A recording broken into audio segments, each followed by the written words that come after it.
નમસ્કાર વિદ્યાર્થી મિત્રો, welcome to YouTube channel Ramesh Kaila. ખૂબ સરસ મજાના વિડીયોમાં Gujarat nursing council GNM third યરની પરીક્ષામાં ખૂબ અગત્યના એવા પ્રશ્નોની આપણે ચર્ચા કરી રહ્યા છીએ. આ અગાઉ આપણે ઓલરેડી ઓબ્જેક્ટિવના તમામ વિડીયો મૂકેલ છે. આ વિડીયોમાં આપણે વાત કરશું કેટલીક અગત્યની ડેફિનેશન જે ડિફાઇન ધ વર્ડ વારંવાર ડેફિનેશન પૂછાતી હોય તેવી GNM થર્ડ યર મિડવાઇફરીની ગુજરાત નર્સિંગ કાઉન્સિલમાં અત્યાર સુધી પૂછાયેલી ડેફિનેશન વિશેની ચર્ચા કરશું. તો ચાલો જોઈએ definition. Define the word any 6, 2 marks અને 12 માર્ક્સનો પ્રશ્ન. છઠ્ઠો પ્રશ્ન મોટા ભાગે હોય. જ્યારે પણ ડેફિનેશન પૂછાય ત્યારે હંમેશા આપણે ઇન્વર્ટેડ કોમામાં ડેફિનેશન લખો અને સરસ મજાની ડેફિનેશન લખો.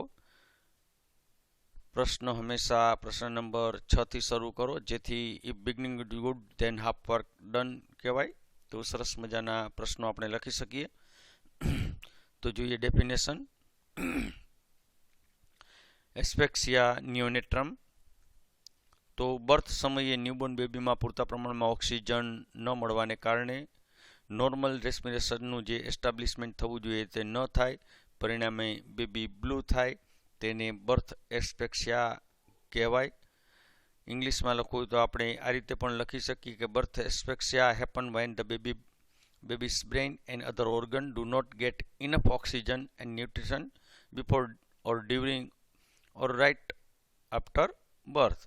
એટલે બેબીના બ્રેઇનને બરાબર બ્લડ સપ્લાય ન થાય, પૂરતો પ્રમાણમાં ઓક્સિજન ન મળે અને બેબી સાઇનોટિક થઈ જાય, બ્લુ થઈ જાય, તો એવી કન્ડિશનને બર્થ આસ્ફેક્સિયા નિયોનેટ્રમ પણ કહેવાય. નેક્સ્ટ છે ઓબ્સ્ટેટિક શોક. તો ઓબ્સ્ટેટિક શોકની વ્યાખ્યામાં આ એક life threatening cardiovascular collapse condition છે જે ડ્યુરિંગ પ્રેગ્નન્સી, ચાઇલ્ડ બર્થ અથવા તો પોસ્ટપાર્ટમ પીરિયડમાં જોવા મળે, જે leading cause of maternal mortality છે. મેટર્નલ મોર્ટાલિટીનું આ લીડિંગ કોઝ છે. ઓબ્સ્ટેટિક શોક છે એ ઘણી વખત ઇનડાયરેક્ટલી કોઈ પણ નોન ઓબ્સ્ટેટિક કોઝના કારણે પણ થઈ શકે, પ્રેગ્નન્સીના કારણે પણ થઈ શકે છે.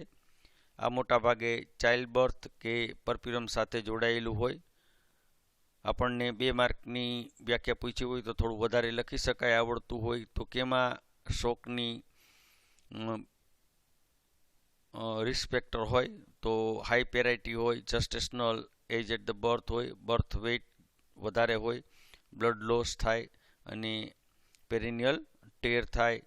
તો આ બધી જ કન્ડિશનમાં ઓબ્સ્ટેટિક શોક જોવા મળે. નેક્સ્ટ છે મૌરી સ્માઇલ વેટ મેન્યુર. એક વખત આપણને વ્યાખ્યામાં પૂછેલું છે. તો આ એક પ્રકારની ઓબ્સ્ટેટિક મેન્યુઅર મેથડ છે એક્ઝામિનેશન કરવાની. જેમ આપણે પાલ્પેશન કરીએ એવી રીતે આ મેન્યુઅર મેથડ છે. બ્રીચ ડિલિવરીમાં મોટાભાગે તેમનો ઉપયોગ થાય. આ પ્રકારની ટેકનિકમાં જે ગાયનેકોલોજિસ્ટ હોય, ઓબ્સ્ટેટ્રિશિયન હોય, એનો લેફ્ટ હેન્ડ છે એ વજાઇનામાં એન્ટર કરી અને ઇન્ડેક્સ ફિંગર અને મિડલ ફિંગર વડે મેક્ઝિલા પ્રોસેસ, જે બેબીનું મેક્ઝિલા પ્રોસેસ હોય ફિટસનું, એને પ્રેસ કરી અને નેકનું મોડરેટ ફ્લેક્શન કરે.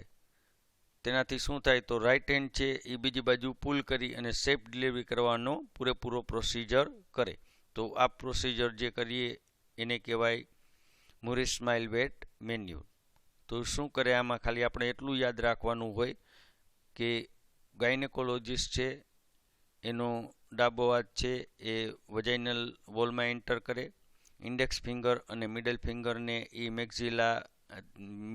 મિડલ ફિંગરથી મેક્ઝિલાને પ્રેસ કરે અને નેકનું છે એ મોડરેટ ફ્લેક્શન. એક વખત નેકનું ફ્લેક્શન થાય અને રાઇટ હેન્ડની બાજુએ નીચેની બાજુએથી પુલ કરે.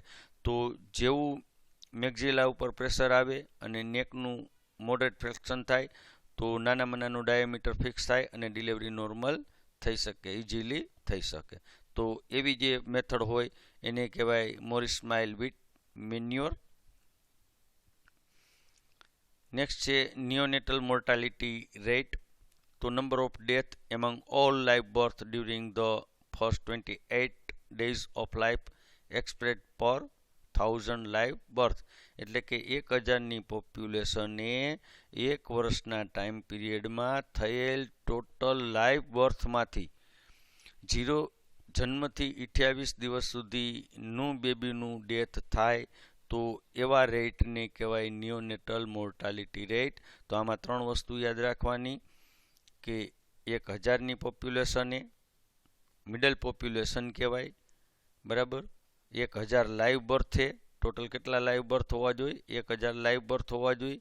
મિડલ પોપ્યુલેશન ગણવાની અને મિડલ 1 વર્ષનો ટાઈમ ગણવાનો અને કેટલા સમયના અંદર? તો જન્મથી 28 દિવસની અંદર જે બાળક મૃત્યુ પામે તો એની ગણતરી આપણે નિયોનેટલ મોર્ટાલિટી રેટમાં કરી શકીએ. Number of death among all live birth during before of first 7 days. 7 days કયો તો એને અર્લી નિયોનેટલ મોર્ટાલિટી રેટ કહેવાય. પણ અહીંયા આપણને નિયોનેટલ માંગ્યું છે તો નિયોનેટલ મોર્ટાલિટી રેટ કહેવાનું, બરાબર. 2018નો ઇન્ડિયાનો આપ્યો છે 25.4 1000 અને 2018 ગુજરાતનો છે 30નો. લોકિયા તો એકદમ ઇઝી વ્યાખ્યા, વારંવાર પૂછાતી વ્યાખ્યા કે પરપુરમ પીરિયડ દરમિયાન જે ડિલિવરી અથવા તો ડિલિવરી પછીના 45 દિવસ દરમિયાન વજાઇનામાંથી નીકળતા લોકિયાનું રિએક્શન આલ્કલી હોય. માઇક્રો ઓર્ગેનિઝમનો ગ્રોથ એમાં ઝડપથી થાય. ડિલિવરી પછી દરેક ફિમેલમાં તેનું પ્રમાણ અલગ અલગ જોવા મળે. આવું પણ આપણે વ્યાખ્યામાં લખી શકાય. સ્મેલ કેવી હોય? તો ફાઉલ સ્મેલ હોય, આપણને ન ગમે એવી હોય પણ ફાઉલ સ્મેલ હોય. પ્રિસિપિટેડ લેબર તો જ્યારે સર્વાઇકલ ડાયલેટેશન ખૂબ ઝડપી હોય, એટલે કે 5 સેન્ટીમીટર પર અવર ઓર મોર હોય, એ વખતે લેબર થતાં 3 કલાકનો જ સમય લઈએ, 3 કલાક કરતાં પણ ઓછો સમય લઈએ તો આવી કન્ડિશનને પ્રિસિપિટેડ લેબર કહેવાય. ઝડપથી લેબર થાય તો એને કહેવાય પ્રિસિપિટેડ લેબર. પ્રિસિપિટેડ લેબરને રેપિડ લેબર તરીકે પણ ઓળખવામાં આવે, જેમાં લેબર ક્વિક અને શોર્ટ જોવા મળે. આમાં મોટા ભાગે રેગ્યુલર કોન્ટ્રાક્શન સ્ટાર્ટ થયા બાદ બેબી બોર્ન થતા વિધિને 3 કલાક જ લાગે, તો એને કહેવાય પ્રિસિપિટેડ લેબર. નલીપારા તો યુટર્સ પ્રેગ્નન્ટ થયા પછી ફૂલ ટર્મ સુધી ન પહોંચે તો તેને નલીપારા, વચ્ચે એબોર્શન થઈ ગયું હોય તો તેને નલીપારા કહેવાય. Woman who has never carried a pregnancy beyond the 20 week is nulliparous અથવા તો it is also known as a nullipara અથવા તો પારા જીરો કયો, નલીપારા કયો, નલીપેરસ કહેવાનું. ક્લોઝમાં also known as a mask of pregnancy, અને પ્રેગ્નન્સીનું માસ્ક ઓફ પ્રેગ્નન્સી પણ કહેવાય. એન્ટીનેટલ પીરિયડ દરમિયાન વુમનના ફેસ પર અથવા તો ફોરહેડ પર ડાર્ક પેચ જોવા મળે તો એને ક્લોઝમાં કહેવાય. તો આવા જ તમામ વિડીયો અને તમામ કોર્સની PDF પણ અવેલેબલ છે. જે લોકો તમામ કોર્સની PDF લેવા માંગતા હોય તે ચોક્કસ 9601409876 પર કોન્ટેક્ટ કરી અને મેસેજ કરી શકે અથવા તો પૂછી શકે છે કે મિડવાઇફરીના 2016થી શરૂ કરી અને 2024 સુધીના તમામ પેપરની PDF તમામ પ્રશ્નોના જવાબ સાથે આપને મળી શકશે. Midwifery is the health science and health profession that deal with the pregnancy, childbirth and postpartum period. Midwifery એક એવું સાયન્સ છે, એવો વ્યવસાય છે કે જે પ્રેગ્નન્સી, ચાઇલ્ડબર્થ અને પોસ્ટપાર્ટમ સાથે સંકળાયેલો છે, including the care of the newborn, additional the sexual and રિપ્રોડક્ટરી health of the woman through out there life. આ ઉપરાંત તેમાં કેનો સમાવેશ થાય? તો રિપ્રોડક્ટરી સિસ્ટમનો સમાવેશ થાય, સેક્સ્યુઅલ રિપ્રોડક્ટરી લાઈફનો પણ સમાવેશ થાય. તો આપણે એમ કહીએ કે મિડવાઇફરી એક એવી બ્રાન્ચ છે કે જેમાં એન્ટીનેટલથી શરૂ કરીને ડિલિવરી અને ડિલિવરી પછીના 6 વીક એટલે કે 42 ડેઝના ટાઈમ પીરિયડનું અથવા તો એન્ટીનેટલથી શરૂ કરીને પરપ્યુરમ પીરિયડ સુધીનું જે નોલેજ ધરાવતું હોય એવી બ્રાન્ચનો જેમાં અભ્યાસ કરવામાં આવે એને મિડવાઇફરી કહેવાય. આ ઉપરાંત તેમાં રિપ્રોડક્ટિવ ઓર્ગન્સ અને રિપ્રોડક્ટિવ સિસ્ટમના ડિઝીઝનો પણ કમ્પ્લીટ સ્ટડી કરવામાં આવે છે. ઓવ્યુલેશન, તો દર મહિને ગ્રાફિન ફોલિકલમાંથી એક ગ્રાફિન ફોલિકલ છે, ગ્રાફિન ફોલિકલમાં જે પ્રીમેચ્યોર ઓવમ છે એમાંથી એક ઓવમ છે એ મેચ્યોર થઈ અને ગ્રાફિન ફોલિકલ રપ્ચર થાય અને એ આઉટ આવે ક્યારે, તો મેન્સ્ટ્રુઅલ સાયકલના લગભગ 14 થી 18મા દિવસે, તો એ પ્રોસેસને ઓવ્યુલેશન કહેવાય. ગુડેલ સાઇન્સ, તો ગુડેલ સાઇન છે પ્રેગ્નન્સીનું પ્રોબેબલ સાઇનની નિશાની છે. પ્રેગ્નન્સીને ઇન્ડિકેટ કરતું એક સાઇન છે. સાઇનમાં શું થાય, તો વજાઇનલ વોલ સોફ્ટ બને અને વધારે વાસ્ક્યુલર બને, તો એવા જે સાઇન છે એને કહેવાય ગુડેલ સાઇન. ઇન્વોલ્યુશન ઓફ યુટ્રસ, તો ડિલિવરી પછી તરત જ શરૂ થાય 45 દિવસ સુધીના જે સમય છે એને કહેવાય નોર્મલ પરપ્યુરમ પીરિયડ. આ પીરિયડ દરમિયાન જેનેટલ ઓર્ગન્સ પોતાની મૂળ સ્થિતિમાં પાછા આવે, પોતાની ઓરિજિનલ પોઝિશનમાં પાછા આવે, તો એને ઇન્વોલ્યુશન ઓફ યુટ્રસ કહેવાય. ઇન્વોલ્યુશન યુટ્રસમાં શું હોય, તો યુટ્રસની લેન્થ જે 30 સેન્ટીમીટર જેટલી થઈ હોય તે ફરીને નોર્મલ એટલે કે 7.5 સેન્ટીમીટર થઈ જાય. વિડ્થ છે એટલે કે પહોળાઈ 20 સેન્ટીમીટરમાંથી ફરી 5 સેન્ટીમીટર થઈ જાય. ડેપ્થ એટલે કે ઊંડાઈ એની 20 સેન્ટીમીટરમાંથી 2.5 સેન્ટીમીટર 2.5 સેન્ટીમીટર થઈ જાય. યુટ્રસનું વેઇટ છે જે ટોટલ પ્રેગ્નન્સી દરમિયાન 900 ગ્રામનું થયું હોય એ ફરીને 60 ગ્રામનું થઈ જાય, તો આને કહેવાય ઇન્વોલ્યુશન ઓફ યુટ્રસ. મોટાભાગનું ઇન્વોલ્યુશન ક્યારે થાય, તો ફર્સ્ટ વીકમાં જોવા મળે. પ્લાસેન્ટા પ્રિવિયા, તો સામાન્ય રીતે પ્લાસેન્ટા યુટ્રસના લેટરલ સેગમેન્ટ અથવા તો અપર સેગમેન્ટમાં એમ્બેડિંગ થયેલ અથવા તો ઇમ્પ્લાન્ટ થયેલી હોય, પરંતુ કોઈ પણ કારણસર પ્લાસેન્ટા લોઅર સેગમેન્ટ અથવા નિયર ઇન્ટરનલ ઓસ ઓફ સર્વિક્સ સેગમેન્ટમાં જો એમ્બેડિંગ થાય, એમાં જો ચોંટે, તો એને કહેવાય પ્લાસેન્ટા પ્રિવિયા. મેટ્રોરેજિયા, તો metrorrhagia is a commonly called intermenstrual bleeding. Metrorrhagia is vaginal bleeding that occur irregular interval, not associated with the menstruation cycle. એને કોઈ menstruation cycle સાથે લેવા દેવા હોય નહીં, પણ ઇન્ટરમેન્સ્ટ્રુઅલ એટલે મેન્સ્ટ્રુએશન સાયકલની વચ્ચે જે બ્લીડિંગ જોવા મળે એ એવા બ્લીડિંગને મેટ્રોરેજિયા કહેવાય. એક્સેસિવ હોય, ઇરેગ્યુલર સાયકલ હોય. મેઇન એનું કારણ છે એ ફાઇબ્રોઇડ યુટ્રસ અથવા તો પોલિપ યુટ્રસ હોય અથવા તો CS સર્વિક્સ છે એ એનું મેઇન કારણ હોય. ઘણી વખત આવી સ્થિતિ એબોર્શન પછી પણ જોવા મળે છે, તો એને કહેવાય મેટ્રોરેજિયા. ક્વિકનિંગ, તો ક્વિકનિંગ મીન્સ પ્રેગ્નન્સી દરમિયાન યુટ્રસમાં જોવા મળતી ફિટલ મૂવમેન્ટને ક્વિકનિંગ કહેવાય, જે મોટાભાગે 16 થી 20 વીકની પ્રેગ્નન્સી દરમિયાન જોવા મળે છે. તો આવી ક્વિકનિંગની ડેફિનેશન થાય. ડિનોમિનેટર એટલે ફિટસનો એવો ભાગ કે ક્યાં કે કયા પ્રકારનું પ્રેઝન્ટેશન છે તે નક્કી કરવા માટે ઉપયોગી હોય, તો તેને કહેવાય ડિનોમિનેટર. ફિટસનો એવો ભાગ જે પેલ્વિસમાં હોય કે જે પ્રેઝન્ટેશન નક્કી કરે એ ભાગને એ પાર્ટને ડિનોમિનેટર કહેવાય. Denominator means part of the presentation in which used to determine the position of the uterus. યુટ્રસની પોઝિશન નક્કી કરે, તો એને કહેવાય ડિનોમિનેટર. બરાબર, કયા પ્રકારનું પ્રેઝન્ટેશન છે, કયા પ્રકારનું પોઝિશન છે એ નક્કી કરવા માટેના જે પાર્ટ છે એને ડિનોમિનેટર કહેવાય. દાખલા તરીકે શોલ્ડર પ્રેઝન્ટેશન હોય તો એક્રોમિયન પ્રોસેસ એ ડિનોમિનેટર કહેવાય. વર્ટેક્સ પ્રેઝન્ટેશન હોય તો કયું ડિનોમિનેટર હોય, ઓક્સિપુટ એ ડિનોમિનેટર કહેવાય. બ્રિજ પ્રેઝન્ટેશન હોય તો સેક્રમ એ ડિનોમિનેટર કહેવાય. લાઈ, તો ફિટલ લાઈ means the relation between the longitudinal axis of the body with respect to the longitudinal axis of mother. એટલે કે લાઈ એટલે યુટર્સના લોન્જિટ્યુડાઇનલ એક્સિસ એટલે યુટર્સની લંબાઈવાળા ભાગમાં ફિટસની લંબાઈવાળો ભાગ કેવી રીતે ગોઠવાયેલો છે એને લાઈ કહેવાય. દાખલા તરીકે ઊભો ગોઠવાયેલો તો લોન્જિટ્યુડાઇનલ લાઈ કહેવાય, ત્રાંસું હોય તો એને ઓબ્લિક લાઈ કહેવાય. તો આ રીતની લાઈ હોય. મસ્ટાઇટિસ આવડે, inflammation of the breast or mammary gland is known as a mastitis. It is more painful condition. Mastitis is most commonly affected women who are the breastfeeding. Breastfeeding કરતી માતામાં વધુ જોવા મળે, લેક્ટેટિંગ મધરમાં જોવા મળે. નેગલ્સ ફોર્મ્યુલા.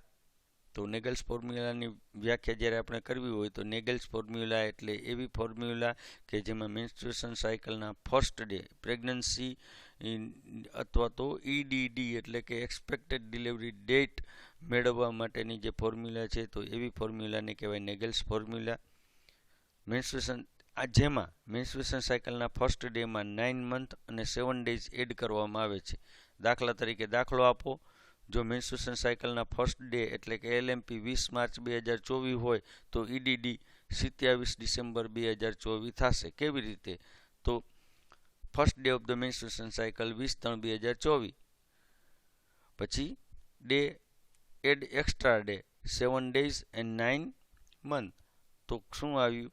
તો 27th ડિસેમ્બર 2024. તો એ કહેવાય estimated date of delivery, expected date of delivery. તો એક્સપેક્ટેડ ડેટ ઓફ ડિલિવરી જાણવા માટેની ફોર્મ્યુલાને નેગલ્સ ફોર્મ્યુલા કહેવાય, જે નેગલ્સે આપેલી છે. સબ ઇન્વોલ્યુશન, તો ડિલિવરી પછીના 6 વીકમાં એટલે કે પરપ્યુરમ પીરિયડ દરમિયાન રિપ્રોડક્ટિવ ઓર્ગન પોતાના પ્રી સ્ટેટસમાં આવી જાય, પરંતુ ઘણી વખત એમાં થોડો વધુ સમય લાગે, તો એને સબ ઇન્વોલ્યુશન ઓફ યુટરસ કહેવાય. જે ઇન્વોલ્યુશન થવું જોઈએ એ પૂરતા પ્રમાણમાં થાય નહીં, ઓછું થાય તો એને કહેવાય સબ ઇન્વોલ્યુશન. કેમાં જોવા મળે? તો મલ્ટીપારા મધરમાં જોવા મળે, લાર્જ ફીટસ હોય ત્યારે જોવા મળે, પ્રોલેપ્સ યુટરસ હોય ત્યારે જોવા મળે, ફાઇબ્રોઇડ યુટરસ હોય ત્યારે જોવા મળે. ડિકેપિટેશન, તો આ એક સ્પેશિયલ પ્રકારનું ડિસ્ટ્રક્ટિવ ઓપરેશન છે, જેમાં ફિટસનું હેડ એ ટ્રંકથી સેપરેટ કરી અને એક્સટ્રેશન કરવામાં આવે છે. ફિટલ ડેથ હોય તેવી કન્ડિશનમાં આ પ્રોસિજર છે એ પરફોર્મ કરવામાં આવે છે. ત્યારબાદ વેજાઇનલ કેનાલ મારફતે હેડ ડિલિવર્ડ કરવામાં આવે તો એને કહેવાય ડીકેપિટેશન. ઘણી વખત પૂછાયેલી ડેફિનેશન છે, બરાબર. સ્પેશિયલ પ્રકારનું ડિસ્ટ્રક્ટિવ ઓપરેશન કહેવાય, જેમાં ફિટસનું હેડ એ ટ્રંકથી સેપરેટ કરી અને પછી હેડમાં ઘણી વખત કાણું પાડી નાખે, હેડનું જે ફ્લુઇડ હોય એ બધું બહાર કાઢી અને હેડ નાનું થઈ જાય અને વજાઇનલ કેનાલ મારફતે બહાર કાઢે. પણ ફિટલ ડેથ હોય ત્યારે આ ઓપરેશન પરફોર્મ કરવામાં આવે. ઓબ્સ્ટ્રક્ટિવ લેબર, તો ઓબ્સ્ટ્રક્ટેડ લેબર કેને કહેવાય? abnormal labor also known as a labor dystocia. તો it is also known as a labor dystocia કહેવાય. simply defined that the difficulty in labor અથવા તો obstructed labor. cervical dystocia કહેવાય. તો ડિફિકલ્ટી લેબર અને ડિલિવરી કોઝના મિકેનિકલ ઓબ્સ્ટ્રક્શન એટ ધ સર્વિક્સનું કોઈ પણ જાતનું મિકેનિકલ ઓબ્સ્ટ્રક્શન હોય. ડિસ્ટોસિયા વર્ડ એ ગ્રીક વર્ડ છે. ડેઝ મીન્સ ડિફિકલ્ટી, પેઇનફુલ અથવા તો ડિસઓર્ડર્ડ, અબનોર્મલ એવો શબ્દ થાય અને ટોકોસનો મિનિંગ થાય બર્થ. તો એને કહેવાય ડિસ્ટોસિયા અથવા તો ઓબ્સ્ટ્રક્ટેડ લેબર. કેપુટ સક્સીડમ, તો લેબર પ્રોસેસ દરમિયાન બેબીના હેડના જે સોફ્ટ ટિશ્યુ હોય એ બર્થ કેનાલનું પ્રેશર આવવાથી એની ઉપર સ્વેલિંગ આવે અને એની માથે સ્વેલિંગ ડેવલપ થાય, જે કારણે પાર્ટ ઉપર પ્રેશર આવેલ નથી ત્યાંનું વેનસ અને લિમ્ફેટિક સપ્લાય ઓછું થઈ જાય, તો ઇડિમેટસ અને કન્જેસ્ટેડ બની જાય, તો એવા સ્વેલિંગને કહેવાય કેપુટ સક્સીડમ. 36 કલાકમાં એ મોટા ભાગે ડિસેપિયર થઈ જાય, કોઈ પણ ટ્રીટમેન્ટની જરૂર પડતી નથી.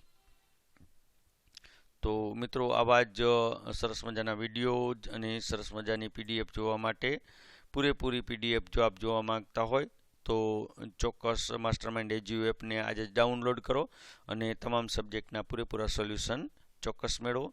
ફરી આપણે નેક્સ્ટ પાર્ટ 2માં વધારાની બીજી આગળની ડેફિનેશન જોશું. ચોક્કસ વિડીયોને લાઇક કરજો, ચેનલને સબસ્ક્રાઈબ ન કરેલ હોય તો ચેનલ સબસ્ક્રાઈબ કરજો. ખૂબ ખૂબ આભાર, ધન્યવાદ.